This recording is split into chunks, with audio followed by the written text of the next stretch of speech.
Hi, I'm Mike from Radiant Photography. First off, I just wanted to wish everybody a happy new year. Hope you had a good holiday season and best wishes for 2019.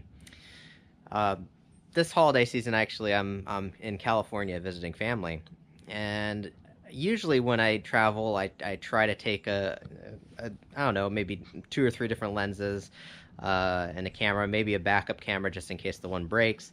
Um, but I travel heavy, and I didn't want to do that this year. This year I decided, you know what, I'm just gonna pack really light. I threw the GoPro in, which I'm filming on right now. Um, but I on my main camera, I just brought one camera and one lens, and the lens that I brought was the 50 millimeter f1.8, the Nifty 50. And the thing I like about that lens is that it's really lightweight, and so it's really easy to hold. It's really not heavy to carry around, packing things up. I mean, I didn't feel weighed down in my backpack, and that was nice. It was kind of refreshing. The other thing it forced me to do is kind of shoot with a prime. Now, usually I often take pictures with a zoom lens. I just like having that extra flexibility. But having a prime um, really it forces you to kind of take a step back and focus more on your composition.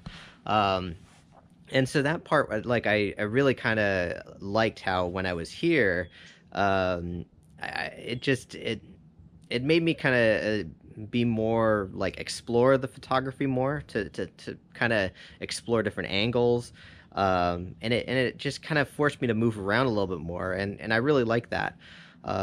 And so I totally recommend it if at some point you're doing this. I mean, obviously you don't want to do this on like a once in a lifetime trip where it's like you're going somewhere that it's you're never going to plan to go back.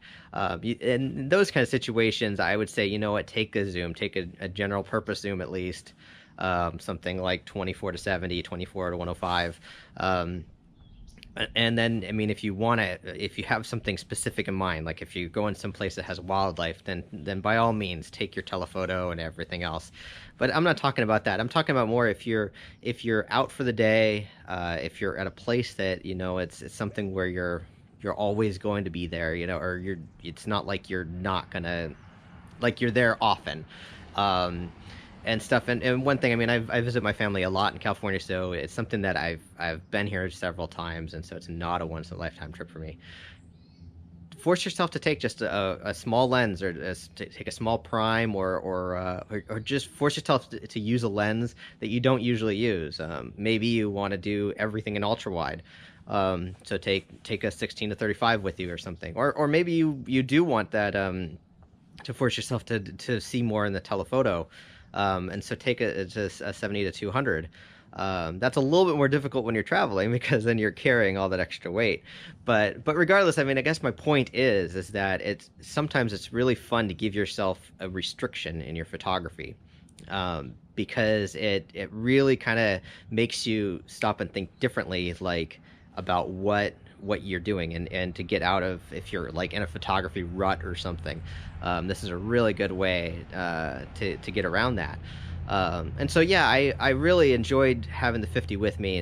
Did I miss any photos? There might have been a couple that I missed. But you know what? I think for every one that I missed, I probably got two or three more that I wouldn't have found otherwise. Just because of looking at a photo in a different angle, um, or looking at a composition from a different angle can really improve your photography. So, um, again, I guess that's all I have to say about that. Give it a shot. I definitely appreciate it. If nothing else, I liked having the lighter backpack when I was traveling. So, I hope everybody has a happy new year, and we'll see you next time. Thanks for watching.